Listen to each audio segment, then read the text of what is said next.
My name is Andrea. I'm a marine mammal trainer at Shedd Aquarium in Chicago. The Alaska SeaLife Center in Seward reached out to Shedd Aquarium. They had a rescued sea otter pup that needed help being raised. He was found on the beach in Cordova, Alaska. When we couldn't find any evidence of a mom in the area, we did bring the sea otter pup in.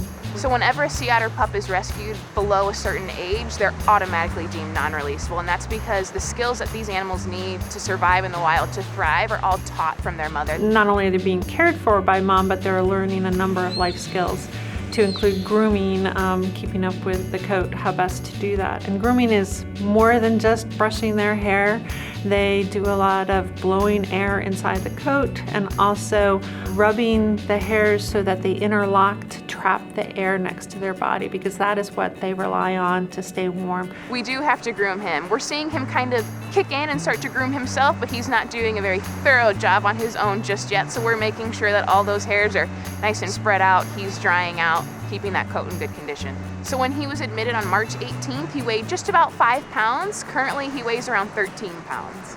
Sea otters have to eat about a quarter of their body weight every single day. A pup has to eat even more than that because they're growing. He gets a bottle every 4 hours, so that's pretty normal. They usually nurse every couple of hours. He's also getting new solid food, so we're introducing him to new diet, getting him more nutrition that he needs. He requires round-the-clock care. We're here 24 hours a day, and that'll be for a few more months. These guys are very curious animals. He's exploring everything, and that's great. That's what we want him to do, but we have to make sure he's doing it in a safe manner. He now has free access to the water and to the land, so he can make the choice of when he's in the water or dry on deck, which is really important. He's lost a lot of his pup coat, which keeps them buoyant when they're young. This now allows him to practice his diving skills. Upon getting free access to that pool, it took him about 3 days to retrieve a toy off the bottom. That's really great. So now we're waiting for him to kind of work on holding his breath for longer durations and spend more time in the water. One thing that I think is really neat about having staff from Shedd Aquarium here is just having the engagement of facilities in the lower 48.